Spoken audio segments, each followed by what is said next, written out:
Oh, welcome along, everyone. This is called Rugby Unwrapped, and it's a chance to discuss where rugby's at, where rugby's going, and how it gets there. I'm Scotty Stevenson. Joining me from New Zealand Rugby, Chris Lendrum. From Halo Sport, Simon Porter. TJ Perenara, Hurricane and All Black, and Head of New Zealand Rugby Players Association, Rob Nichols. Boys, let's just get straight into it. Chris, I want to start with you. For those who don't know, what is New Zealand Rugby? What is it as an organisation? What does it represent? Thanks, Sumo. Well, we're an incorporated society made up of members, essentially. We've got 26 provincial unions who hold voting rights. They're our members or our owners.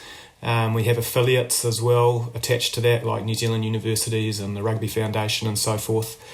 And we've got a key role to play in coordinating and promoting rugby in New Zealand. Our vision is to inspire and unify through rugby, lead, support, grow and promote our game. So, constitutionally speaking, and this is directly lifted from the Constitution, that the aim generally of New Zealand Rugby is to support the amateur game at all levels. And I guess that's where the tension lies in the current professional landscape. How does an organisation like New Zealand Rugby, and I'd love the thoughts of the whole panel on this, promote the professional game while still trying to live up to its role constitutionally to do everything in its power to promote the amateur game? Well, it's a bit of a cliche, but it's clearly a balancing act, right? Like some of those constitutional documents are obviously written a very long time ago before anybody imagined sport full stop in a professional era. So for us, our position is we really need to fund the entire game through the earnings we make on the professional side. And that makes the professional game incredibly important. But I think we've retained a good, sound connection through to the community game. Certainly, and Rob and TJ can talk to this, Sumo, the connection of players back into their club environments and the community is still really important. It does look different, though, from what it did even 20 or 30 years ago, and we just have to evolve with that. The professional game requires an awful lot of money, and as the annual report suggested, a lot of that money goes into paying players in the professional space. Rob, you run the Players Association, so you know the kind of money's involved. There are some people out there who think, okay, we've got this professional space and that sucks up a lot of the income, which in turn is supposed to then somehow fund all of rugby. Is there a tension there, and how much money is required to keep our professional game going, which in turn is supposed to promote the amateur game? Yeah, well, I guess on that previous point, I think it's crucial that we keep it together. So, from a professional player perspective, we're pretty proud of the fact that we're part of a professional industry that helps fund the development levels of the game, and it's a serious responsibility that we take and a bit of pride in it as well. And it does. Professional rugby in New Zealand does generate money that filters back into the various initiatives that New Zealand Rugby and the provincial unions implement. So that's crucial. But professional rugby is a business, and businesses require assets, and that's how they generate their surpluses. That's how they generate their revenue and their following in their community. And the players, the coaches, the high performance personnel, the brands, the logos, the sponsors, they're all part of that package. And, I think the number one thing is, as long as New Zealand Rugby has done what it's done for the last 100 or so years and stays aligned and it's really clear on what it's trying to achieve, then we can all get around and put structures in place to do it. The time we'll get in trouble is if we become disconnected and we'll go off on different paths, and that would be a real problem. The thing that we're pretty proud about, Sumo, is that we have stayed connected. We've got to evolve. And that's partly what this conversation will be about. But most important thing is we keep working together. How does that work from your point of view, TJ? You're a professional rugby player. We know you. We see you with the Hurricanes. We've seen you in provincial rugby in the past. We see you with the All Blacks. What do you feel is your great connection to community rugby? Personally, I think my biggest connection is being at community rugby, being connected to the club, and being a part of it is probably the best thing that I think that I can give to my community rugby, especially. There's different ways that we can do things via social media, through playing the game at a very high level that does help the community game.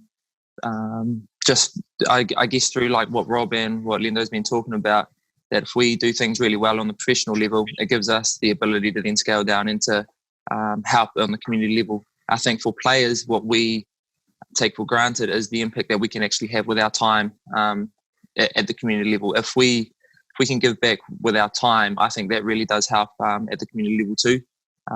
It's not a financial injection. It's not a way to give money to the club, but it does bring people to the club. I just know through times that I've been up to trainings, through times that I've been to games, the excitement that brings to these, I guess, young kids who are the ones that are the future for us in the game. Like we often say in all walks of life, they're kids of the future, and they genuinely are for the game of rugby as well.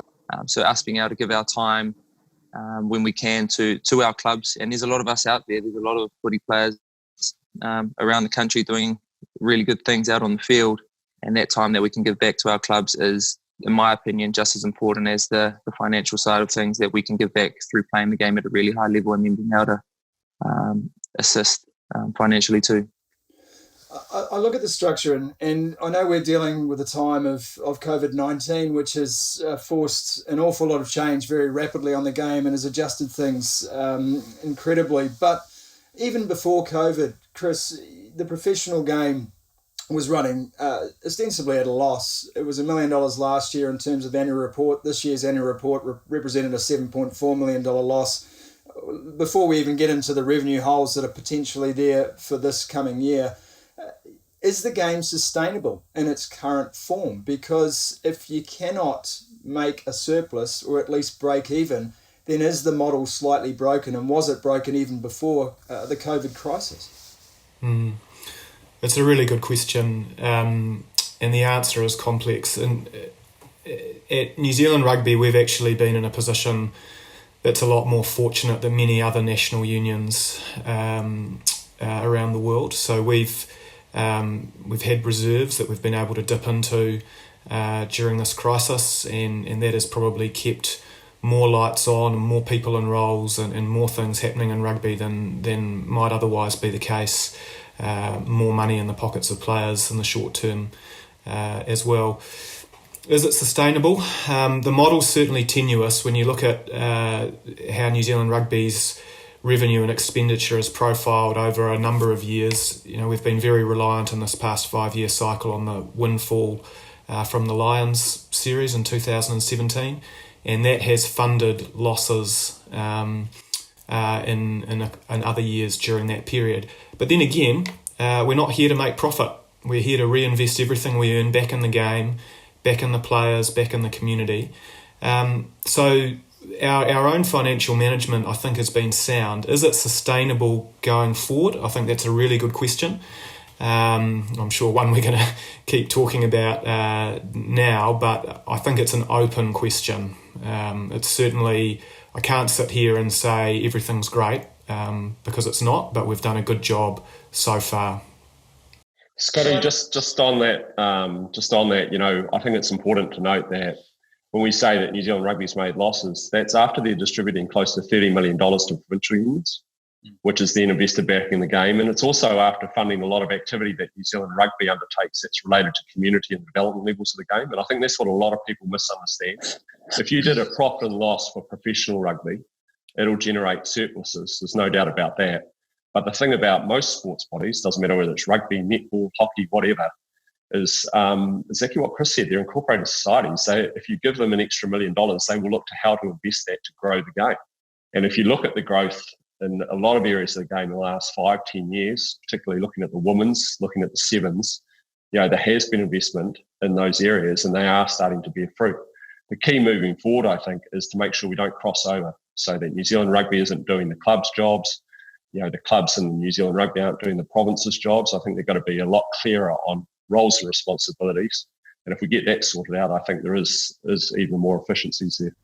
Yeah, Scotty, because I think someone picked up on it earlier as well, and people don't quite understand, I think, how unique the New Zealand rugby ecosystem and the relationship is. If you look at England, they've got the England Rugby Union or the RFU have got the national team and the community game to worry about. The professional game is siloed off, run by different people. Same in France. And I think Chris made the point that New Zealand have actually done a lot better job than a lot of other unions, despite probably having a lot more areas of responsibility and areas that they have to contribute into. And I just don't think people probably understand that uniqueness of what they're trying to achieve and what they have to achieve and the number of people they have to please and mouths they have to feed. And it does create those tensions.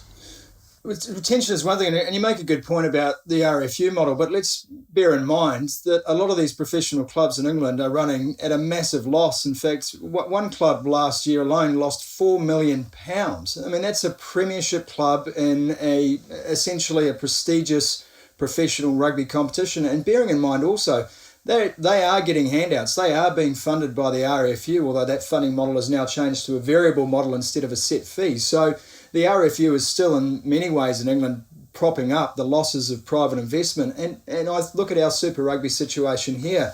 Again, there's money to be made, but it's not a huge amount. And so I still look at the tensions we've got. We want private equity in the game here in New Zealand. We've got some of that in various shapes and forms, but no one seems to be making a huge amount of revenue at any level below our All Blacks level. And when we looked at the revenue hole this year that the chairman, Brent Impey, has spoken about with New Zealand Rugby, that Mark Robinson, the CEO, has spoken about, the 120 million potential hole in earnings, all seems to be related directly to the All Blacks. That's an awful lot of eggs to have in one basket, considering we've got this flow and this ecosystem in the game. Chris, is that part of the problem here, that so much of the funding in New Zealand Rugby, of the revenue stream in New Zealand Rugby, is reliant upon your major international brand?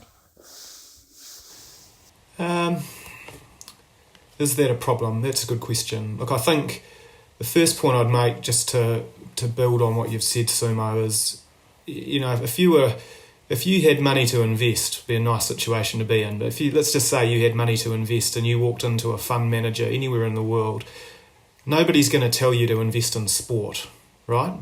You don't make money in sport. Very few people do. And certainly in this market, in this part of the world, it's a struggle. But people invest in sport for other reasons, because they want to give back to the community. In some cases, it's ego investment, particularly when you're looking at private owners in clubs and so forth. So as a starting point, you know, I don't think we should be measuring ourselves by the normal corporate or commercial measures in rugby. Sustainability is important. Massive profits is not important, because any money we make, as we said, we're going to reinvest back in the game. That's what we're here for. That's our roles as guardians of the game. Yes, the All Blacks generate a large amount of revenue. Super Rugby also generates a lot of revenue from a broadcast perspective, as indeed does Mitre 10 Cup.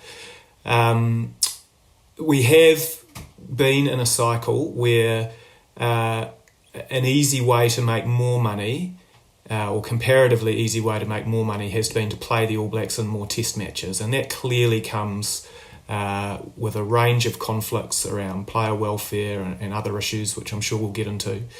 But in the end, we've got one global brand, a very unique and special brand that has significant cachet in the marketplace. This is a team with a record that's unparalleled in professional sport, and we can market that and sell that brand, and the players that play through the jersey and hand it on. All of those things are critical, and it's a great point of difference. So we're quite reliant on it, but I also don't think we should be ashamed of that fact. It's something very special.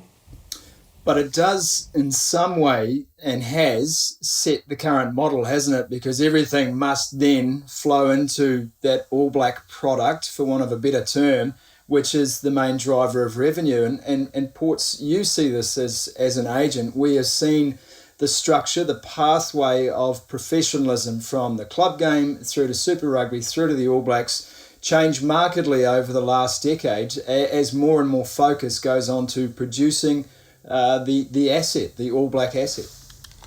Yeah, it does. But, you know, and I think that question about is it a problem, it's actually the reason that I think that we've managed to maintain our position as, you know, we're not world champions at the moment, but to have that sustained success has a lot to do with our model. And if you go around and you talk to teams overseas or unions or whatever overseas, I think Nick Farr-Jones the other day was saying, well, New Zealand's got to be more like Australia. We've actually got to have more sharing, more ability to come together to make decisions for the good of the game, which often does mean for the good of the All Blacks. We need our All Blacks to be firing on all cylinders so that they can be winning, so that they can keep driving in the revenue. I mean, is it the perfect model? No, but is it the most realistic model for a country of nearly 5 million that can keep punching above our weight on the world stage?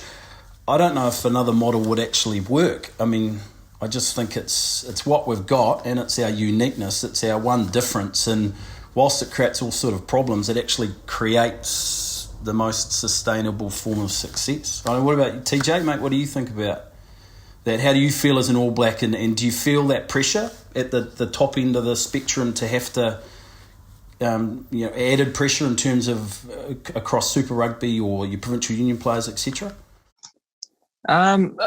Probably not that pressure, really. Like I probably not thought too deep into what we're going to dive into here, but just like by listening to the conversations and that, I don't feel that added pressure to, I guess, drive that brand and to help be, I guess, at the forefront for New Zealand rugby. It's something that I enjoy. I enjoy playing at a high level. I enjoy playing for the All Blacks and Super Rugby level and stuff like that. And just to your point, on that model, like what would another model be at the moment? Like just to bring, I guess, discussion points, Sumo, do you have an idea of what another model would look like at the moment? Are you talking like, do we promote 3 or 4 different teams at that same level and get 3 or 4 different teams playing at that, trying to build the revenue that way? Like, I just don't know, just for argument's sake. No, I don't. Look, it's not that there's ostensibly, in my opinion at least, a problem with the model, but I think it pays to look at what our model is. If you look at the professional workforce, and I'll bring Robin on this in a second, just so we can gauge the size of the professional workforce in the game, which is the driver of key revenues, versus the participants in the game. So we've got, I think, by virtue of the annual report this year, Chris, and correct me if I'm wrong, around 140,000 people playing rugby. So my question is, what is our shop window in the sport here? Is the shop window 8 a.m. on a Saturday morning at your local sports club, or is the shop window TJ Perenara in All Blacks uniform playing a test match? And can they both be foundational in terms of where we want the game to go? Because they are at opposite ends of the spectrum. So I just don't know what we consider to be the most important cue and how we get from one Saturday morning 8 a.m. to Friday night, Saturday night 7:30 p.m. Sumo, just a couple of things on that. Firstly, it starts on the 8 o'clock Saturday morning. It does, the uniqueness about New Zealand rugby and the ability for the All Blacks and the All Black Sevens and Black Ferns and Maori All Blacks, those legacy teams, the Crusaders, wonderful success at the Chiefs and all that side of things. For that to work, it's got to start somewhere, and it does start in amongst the community. The game is owned by the community in New Zealand, and that's one of its biggest strengths. From a professional player perspective, it's one of our biggest strengths as well. The ability for us to ensure our players remain socially connected to the community, where rugby starts, what it means to the country. And I'm not talking about first 15s who run a program around performance and jump on TV and that. I'm talking about the essence that rugby does for people, what it does for the community, what it does for young people and their development, their character development, their sense of work ethic, perspective, all that kind of stuff. That's what rugby is about in New Zealand.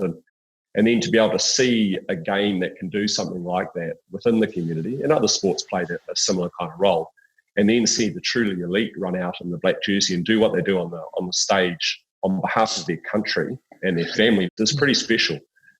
You don't get that repeated around the world. And just a couple other things too, like Super Rugby is successful. We did our first revenue sharing arrangement in 2005, I think it was.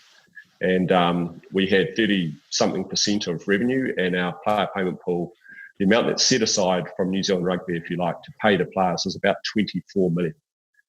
This year it was 67 up until COVID, just to give you a feel for the scope of the growth. Now that is still at 36%. So that means over that period of time, the other side has grown significantly. So the numbers aren't actually all bad. The other stat I'll chuck out there for you we've got around about just under 300 full-time professional rugby players in New Zealand.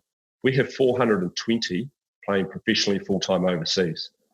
So most of our current New Zealand rugby elite player workforce actually plays overseas at the moment. And yet if you go back through the World Cups, there's not a lot of times that we've found ourselves short in terms of being able to select a very, very strong squad. We have retained players. We have produced success at Super and that kind of level right through to the international scale. So somewhere along the line, there's something really, really good about our model and our connection. I think the art is that we can't just sit still. We've got to keep evolving it. We can't always rest on the laurels. And we've got to make it more efficient, and we've got to make it continue to work and sweat the good stuff for us. I guess your point at the start, Rob, about it starting at 8 a.m. on a Saturday morning, I completely agree with. But I think Sumo's sort of talking about how do we get that 7:30 p.m. test match, or the 8 a.m. to the 7:30 p.m. test match to be more in line. And I know it probably goes against our thoughts about player welfare and the amount of games we're playing, but I genuinely think that we should be either playing more club rugby when we can, but having more opportunities to. I think if I'm playing club rugby for Norths, for example, maybe once a season, or I'm at the game, whatever that looks like, that just brings more connection for that 8-year-old kid who's turning up on Saturday morning at 8 o'clock to then watch us on a Saturday night. It's not like a financial injection, but it's investing back into the game by just our time, us being there. You might not play, like we might not play 80 minutes three times a year for Norths, but we might get 20 or 30 minutes one game a year, which I think is a lot more beneficial than, I don't know, standing up on TV or whatever and mentioning Norths in a little interview or something like that.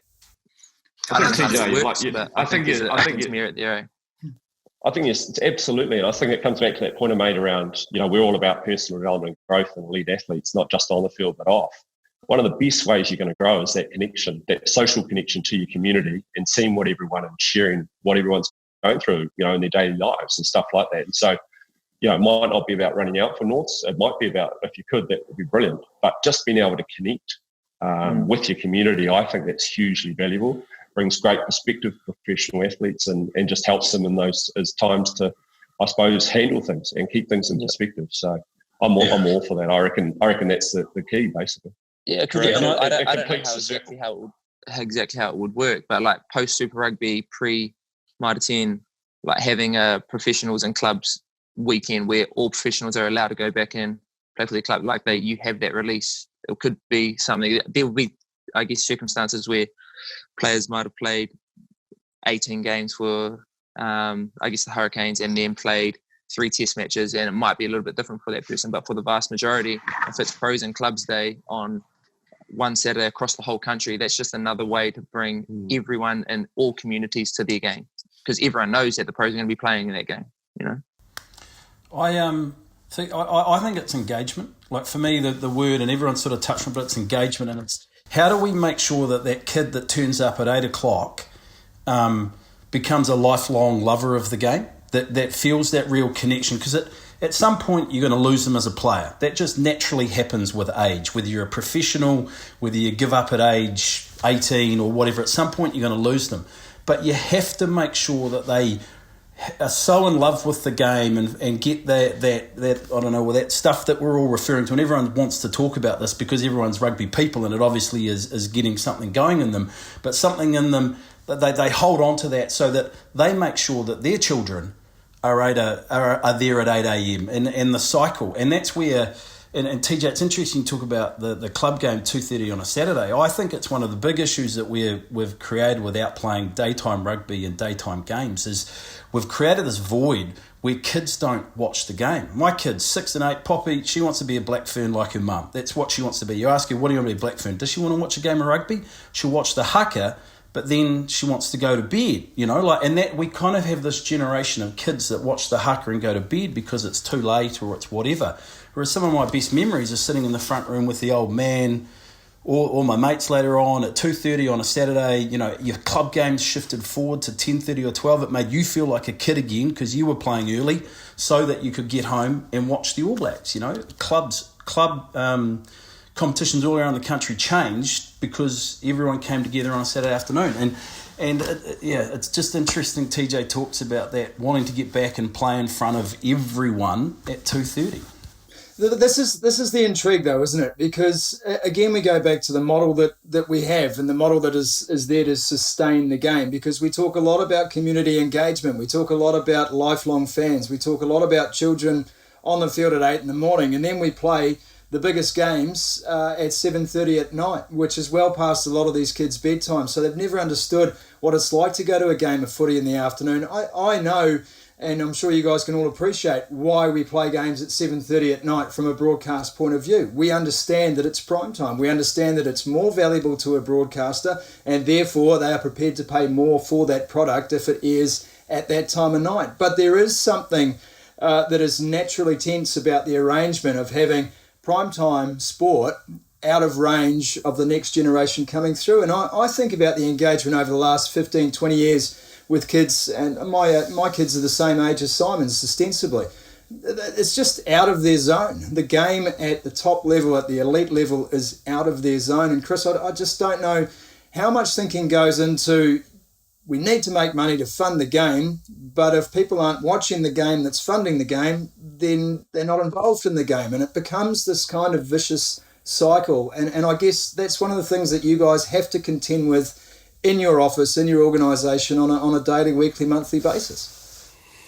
Yeah, that's right. You guys are all exactly right in your observations.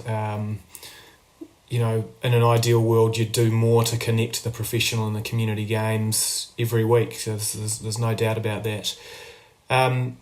Obviously, a lot of thought goes into it. Our playing numbers, for example, have been reasonably static over the last few years at a community level. They've held up better than some other sports, I should say, because there's a general move away from organised sport in our communities. I think all you can say at the moment, Sumo, is we're at a critical juncture, and perhaps this pandemic crisis brings this to the fore. The thought was going in anyway, but here we are. The platform's burning. New Zealand Rugby, we've been very open about the revenue hit that we could take this year as a result of COVID.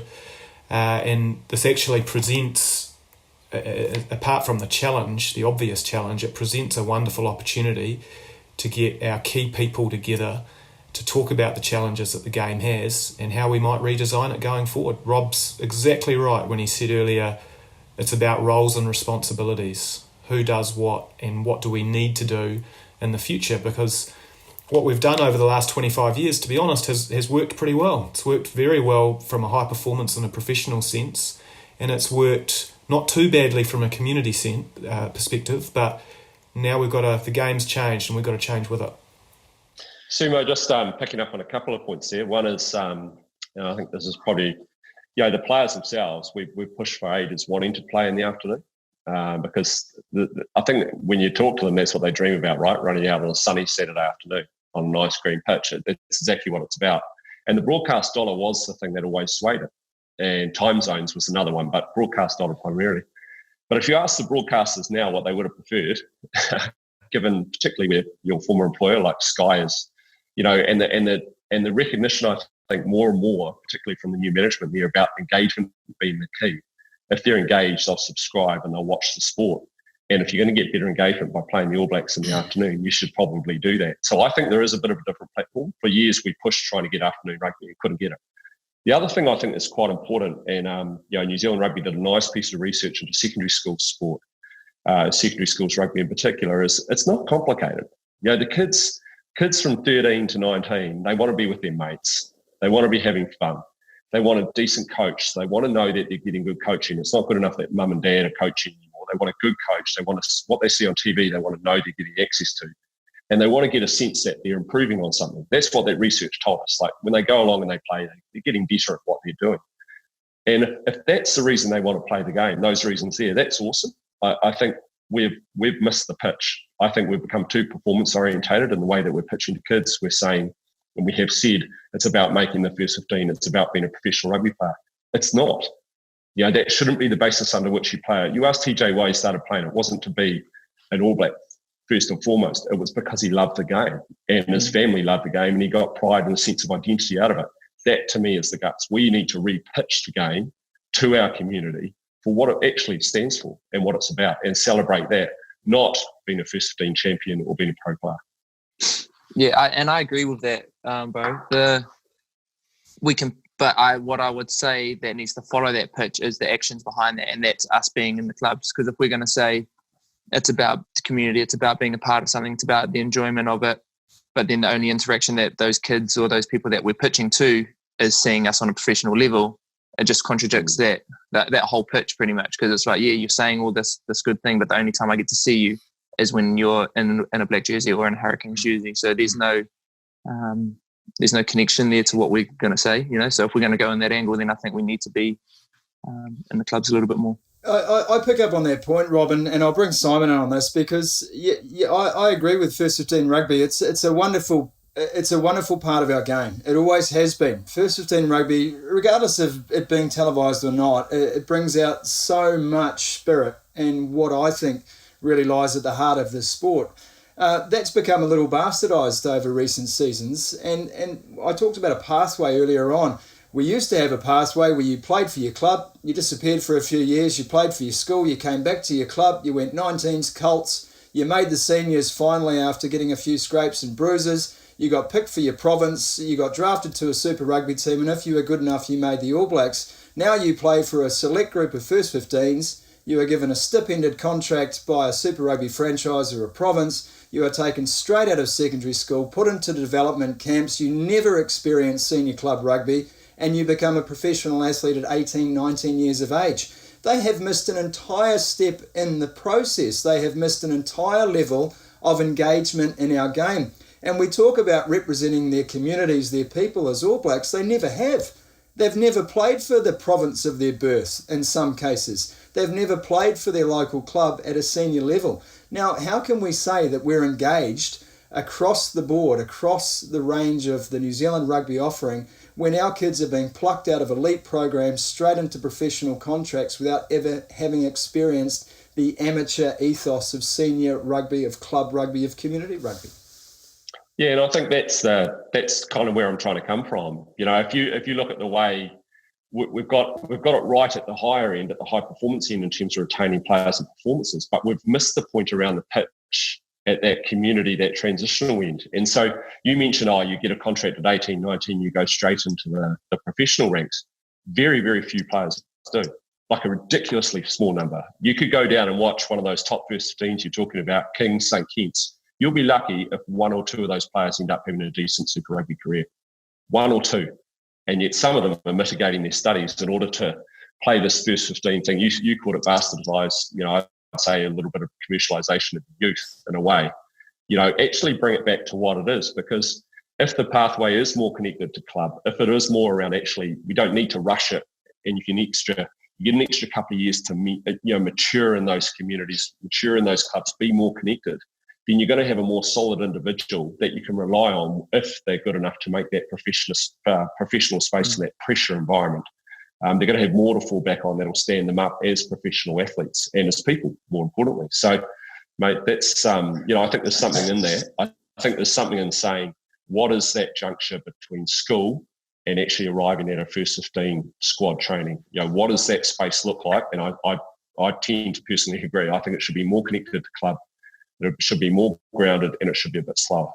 Ports, you see this. You're the one representing players at all ages, and it's got younger. In your time as a sports agent in the agency world, you know that it's got younger. You are signing athletes at a younger and younger age to representative contracts. Yep. It probably has cooled off in the last year or two. There have been some changes around the contracting rules and some rules around if you're in the under-20 program or below, you can't sign directly into a Super Rugby contract. You can't be part of that Super Rugby team, but you can still sign forward, etc. I think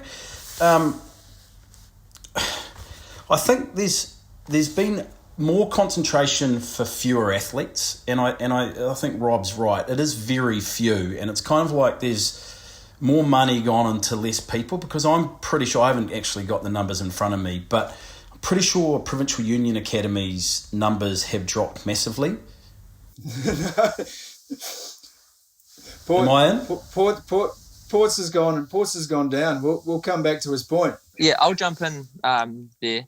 Do you know, you spoke about the school rugby being on TV. I think that might be hurting the game. Like, I know it's awesome for these kids who are getting to play on TV, and it's really exciting. But it's getting kids to want to go to certain schools because those schools are the ones that get to go on TV more often, and that's part of part of their drive to go there. Then those schools are ending up with 3 or 4 first 15, first, second, third 15, maybe, who are really good. And I'll just use Mana College, for example. So all of these kids are seeing these games on TV. They're like, man, I want to play on TV, so I'll go to these other schools who get to go on TV. So Mana College rugby gets hurt because these kids want to go there. But then those kids who are going there might only make third 15. So then their interest to the game goes, oh, well, I'm not making that team, so I don't want to play rugby anymore either. And then the kids at Mana College are like, well, we've got no one really to play with, so we're not going to play. So you miss. So yeah, these like schools, there might be 10 or 20 schools who are going really, really good because of that model. But the whole model overall, like if you look at all of the game itself, I think it gets hurt more because you have more teams who aren't playing at a high level. So those kids lose more interest in the game. But then you have at those schools, you only have one team that's really playing at that top level. So all of those teams underneath, the second, third 15s who would all play first 15 for these other teams, they're getting hurt as well, you know. So I think it hurts the game in the long run. It's cool, but it hurts the game. Yeah, you know, the thing is, TJ, college sport is a really interesting space, and there's been more and more work done in that space in terms of people who want it as a product. And I just don't think school sport should be considered a product. It's not a product. It's part of your extramural experience of high school, of primary school. And to commoditize school sport, I think we're down a slippery slope. But the point you raise is also interesting to me because naturally, if you're a gifted rugby player, you want to go and play for a good team, whether that's at club level, whether it's at super level, whether it's at school level. But what we never take into account, for every opportunity that a good player gets to move schools to perhaps what is considered a better program, even a better school in some situations, the hit to morale of the school that student leaves is massive. It is basically saying to everyone else in the student body that this school's not good enough and you'll never succeed here. And I find that appalling personally. And sport shouldn't be driving that kind of morale shift, because I think sport should be more responsible to the needs of school and should be more cognizant of what kids are at school for, which is first and foremost their education. Secondly, the extramural experience that sport or culture can give them.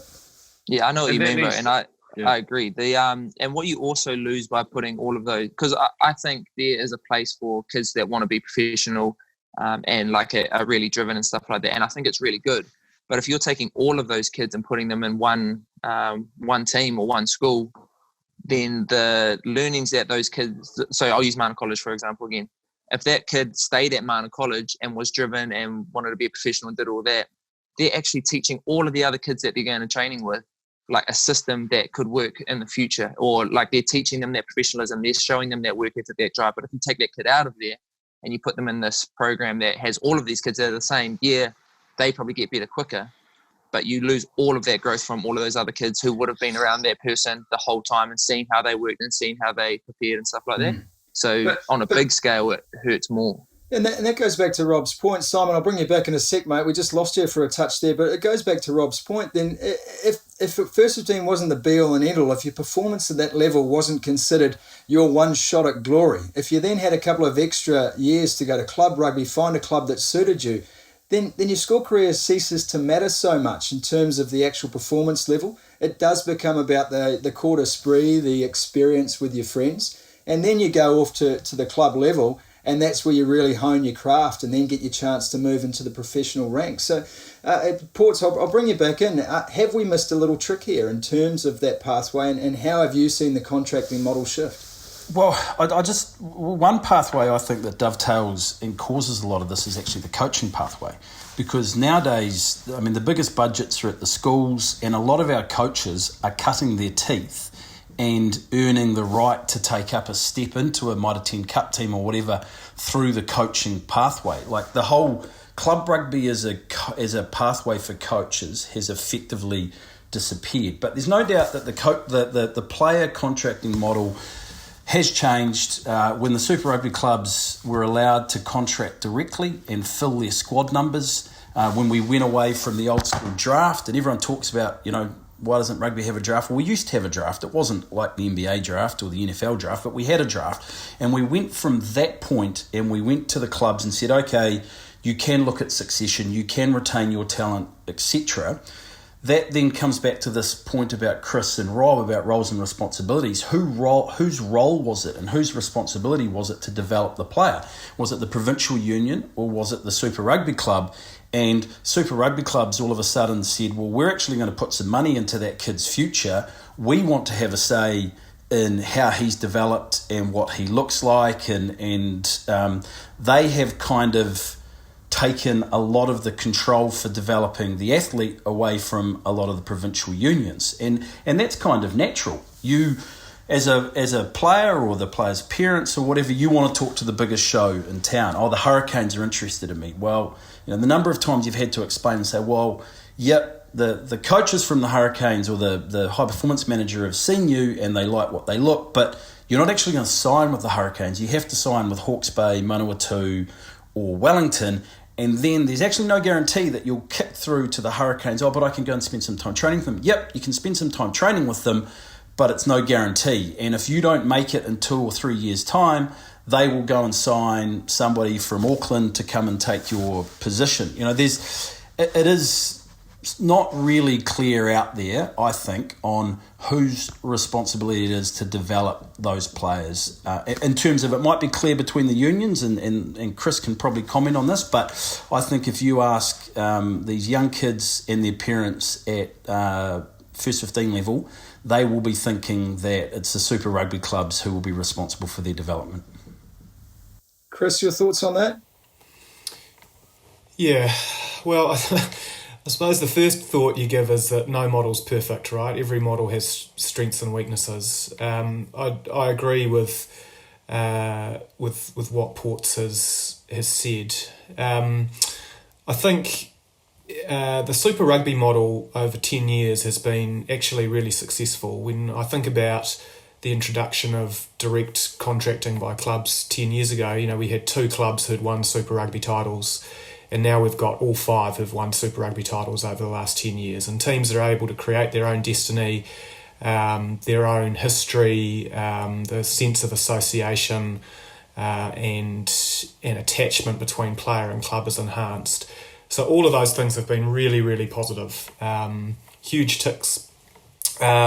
But there has been a lack of clarity about responsibilities for development. Historically, it has been the role of provincial unions to develop players, but over time, because these clubs have developed their own identity and they've reinvested the revenue that they've earned in facilities and in benefits for players, they have become these hubs. And the best coaches, as a general rule, the best coaches have consolidated into those 5 clubs. So if you want to be developed the best, where do? You go to the place where the best coaches are. And so people's desire to get in and have association and training time with those clubs, and the club's desire in return to build their base and be ready for 2 to 3 years' time and use their contracting tools to support that has heightened. And so this is part of the platform that I talked about before. We're at a point where we need to reconsider some things.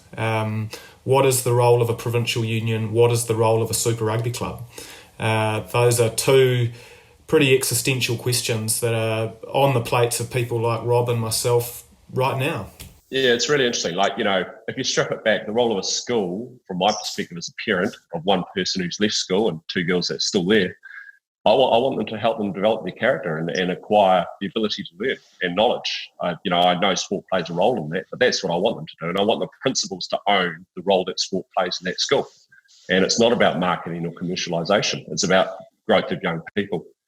Now look at the provinces. The provinces were initially formed to win a national provincial championship, pre-professionalism. That was their role. The clubs came together and said, yeah, we want to compete and beat another province, so let's get someone to organise that for us and go and do it. Then, 30, 25, 40 years on, whatever we are, we've now got a Super Rugby competition, we've got clubs, and we've got provinces playing in a national provincial championship, which is coming under pressure And yet the real ask that we have of the provinces all of a sudden is actually, we want you to grow participation now. We want you to support club rugby. We want you to work closely with schools, and we want you to grow participation in the value of rugby to the community. So their roles have almost done a complete about turn. And so I think, just picking up on what Chris has just said and what we've been talking about, this conversation that needs to happen is what is the primary role of provincial unions moving forward? Is it still to win a national provincial championship and run a professional rugby program? Or actually, are we going to ask them to do something that, in my mind, personally, is way greater sense of responsibility, which is participation, club rugby, community rugby, rugby standing in the community, drive that part to it. And just to put the elephant in the room, should we still be trying to fund a professional NPC competition, or should we be looking at trying to evolve past that, particularly given COVID and travel restrictions, etc., and redefine or move or evolve into what is the next iteration of effectively a domestic professional competition in the future? And that's the big wrestle that's going on at the moment with everyone. It's not a scrap or anything. It's just that we know we've got to evolve. What is it that we're going to evolve into, and how do we define the roles and responsibilities within that? Because if you're a player who's really talented, you're 18 or 19 years of age, you do want to be part of a performance program where the people that are governing that program are part of, i.e. Scott Robinson is governing that program. He knows you're in it, and you know that if you work really hard, you've got a chance of making that team. And that's what the kids that are at that top level really want. At the moment, that's not super clear. And I think so. This is the guts of it, what we're talking about right now.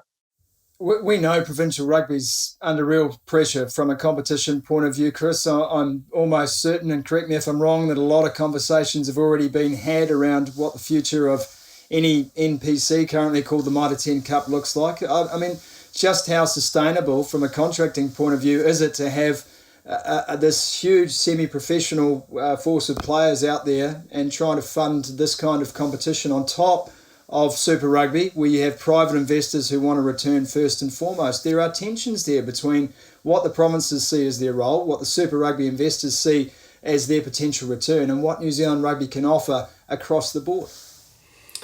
Yeah, and like anything, it depends where you start your analysis from, right? So from a performance and development perspective, although there are tensions around roles and responsibilities, you have to say that provincial union rugby has been a big factor in driving the success of our Super Rugby clubs and then our All Blacks. So from a performance perspective, the model actually works okay and remains the envy of many countries around the world. But commercially and financially, there is an issue. And I think I always like to put it in the most simple terms, Sumo. We've got, if you counted our 2 sevens programs, we've got 21 professional work sites around New Zealand, to make it sound really technical and boring, but we've got 14 Mitre 10 Cup professional teams, semi-professional teams, 5 Super Rugby clubs, 2 sevens programs, and in fact also the Black Ferns, 22. And for a country of not quite 5 million.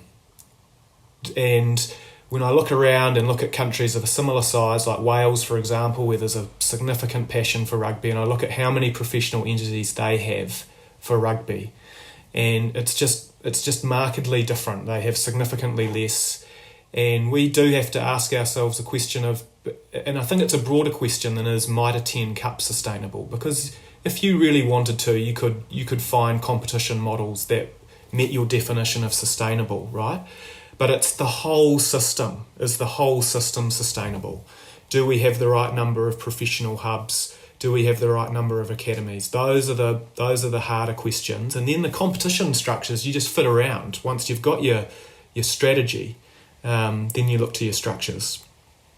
Likewise, contracting model. If we get the strategy right, get that alignment and roles and responsibilities sorted out, we can amend a contracting structure in 2 seconds to fit around a really solid strategy. And I think that's the evolution that needs to happen.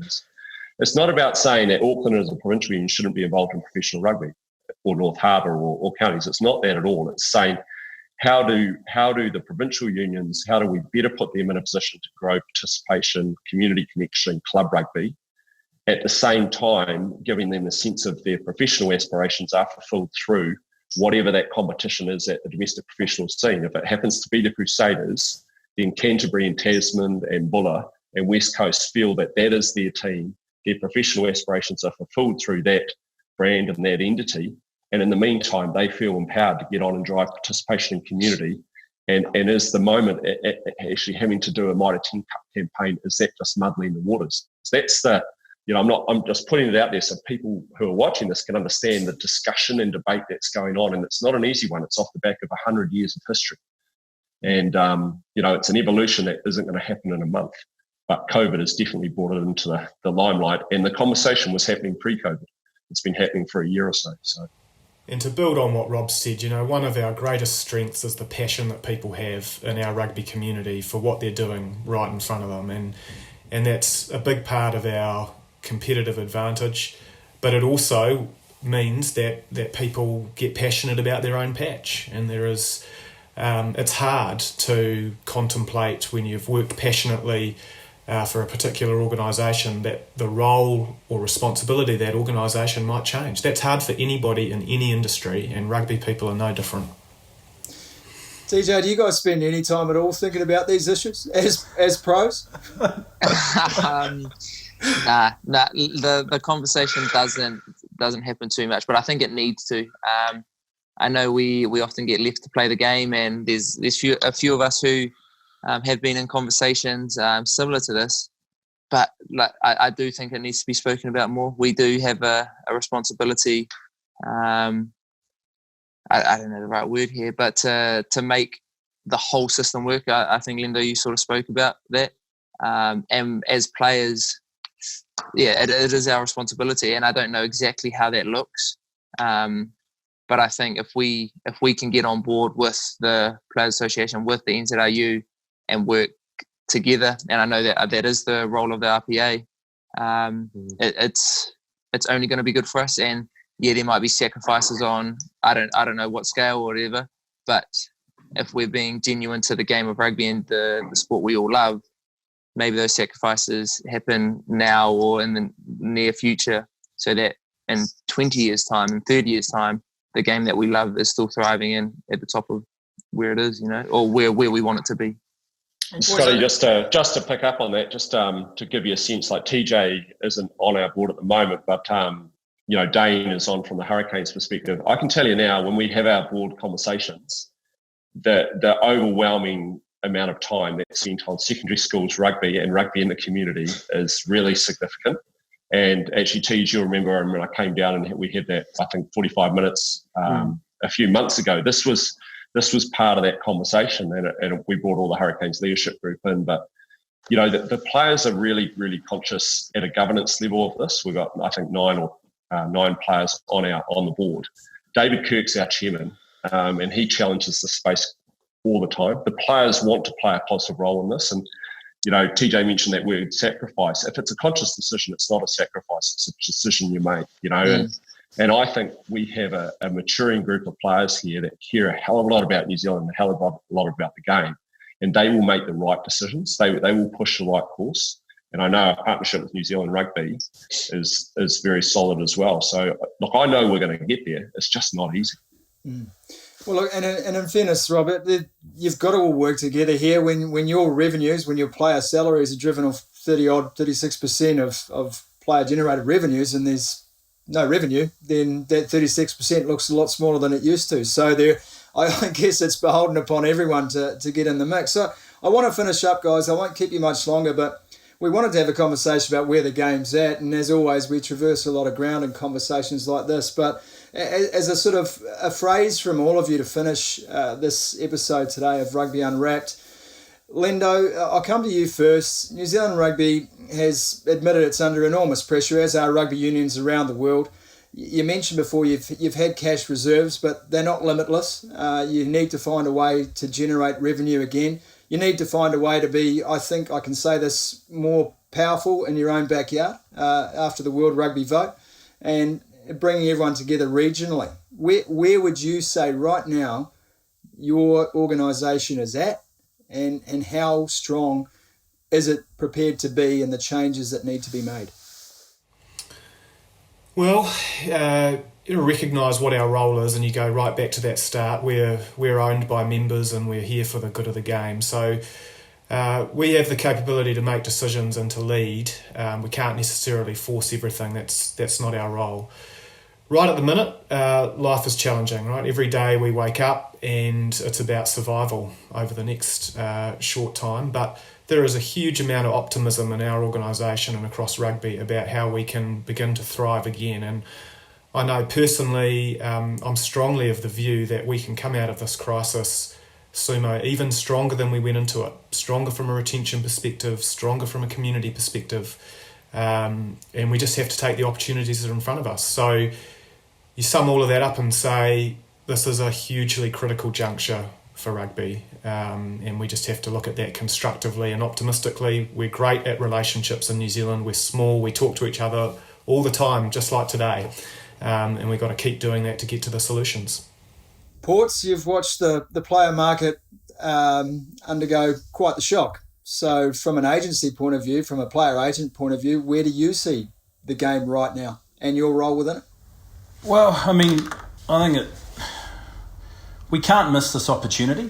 I think there's a real opportunity to try to align calendars, to try to align the interests of clubs, of unions, of players, of everyone together. And I think I read something the other day, John Key said, don't waste a crisis. And I guess let's not waste this opportunity. Let's really try to work together. I know it's happening, as Lendo said, these conversations happen all the time, and we've got some really good people at the top of the tables who are talking to people and who are influencing. And New Zealand Rugby is massively respected, and the Players Association is a very well respected body around the world, and it does drive a lot of change and thinking. So I'm really confident that, as Lendo says, we'll come out of it in a better place, but let's just make sure we and as TJ said, we set it up for the next 30 years.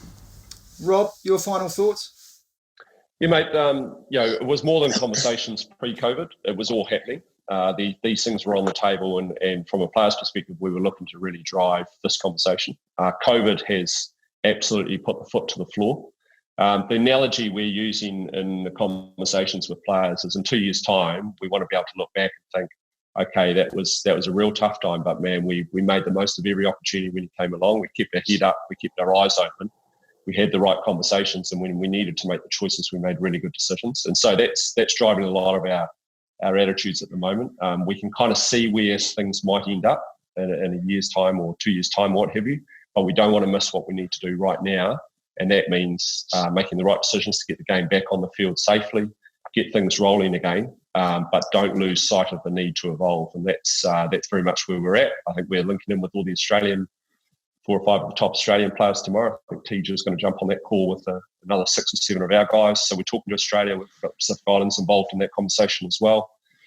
So from a player's perspective, not just within New Zealand, but certainly within Australasia Pacific, we're organised and we're ready, and we've got a lot of energy to put into this conversation to get the right outcome, for sure. TJ, you'll be champing at the bit to go there and steal a ruck turnover or something. But in the meantime, mate, look, what role do you see for yourself and for your peers in helping New Zealand rugby get from where it finds itself to where it needs to go? Yeah, I think as players, we're at as a whole organisation, really, the time we're at now, it's a critical time, and I think we will be judged on this in the future. People will look back at this time and be like, man, how did the players react here? How did the whole organisation react here? And what did we do to get our game into a position to be better and to come out of this pandemic in a better place? And for us as players, it's about being open to different conversations. It's about being open to different decisions. And I'll use the word sacrifice, but it's been open to different sacrifices, whether that is, financial sacrifice or sacrifice in terms of our time away from home or time into different things, playing more games throughout this year or whatever. But it's our ability to be positive in the face of that as well. That we're gonna come up with challenges. There are going to be challenges thrown at us. There's going to be challenges that we might not see right now. But if we're open to those challenges and our mindset going into them is about the benefit that it's going to have for our game going forward, and we might not reap those benefits. I might be retired by the time that it comes back around, and those benefits, people are bearing fruit to them. But that's okay, because it's not about me getting better. It's not me getting more out of the situation. It's about the game getting more out of the situation so that it can flourish for many years to come. And that's what I think our mindset should be into it, that we're in a critical time, that our actions now will define the future of the game. Oh, boys, it's been a great chat. Thank you very much for joining us. Rugby Unwrapped, Chris Lendrum from New Zealand Rugby, Rob Nichols from the New Zealand Rugby Players Association, Simon Porter from Halo Sport, and TJ Perenara. Cheers, guys.